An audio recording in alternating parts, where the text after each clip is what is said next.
Karena wate rugo firod. Wate masalah juga firod. Aspirasi dari Urung Drone kepada kamu Forkopimda dan tempat kata siapkan di dalam.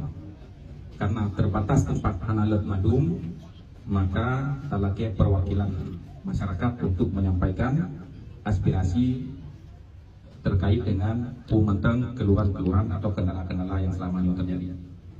Namun karena Urung Drone laki kamu tutup itu keluar untuk ngumpul dengan Urung Drone karena dia kesabok haji. Ya.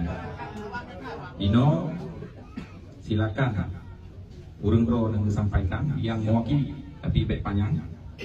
Ya. Siro macam. B untuk ngepegang.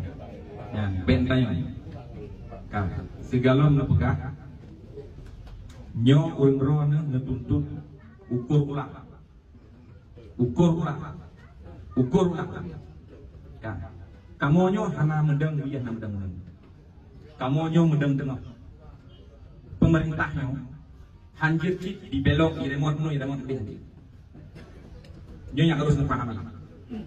Menyanyian atau warga, menyanyian atau korporasi atau perusahaan serahkan korporasi. Pemerintah yang paling penting adalah menjaga investasi. Investasinya tidak terganggu. Karena mandu merode, madu terganggu.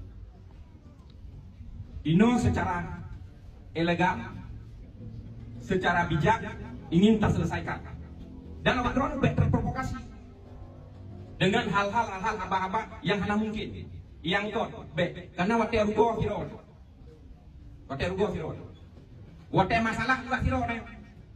Hana terus go. Sama lagi urang kalam. Wate urang kalam lagi wate kawul idadah lagi go debut. Jadi betul-betul matang, betul-betul bijak. Tas mikir selaku bangsa Aceh.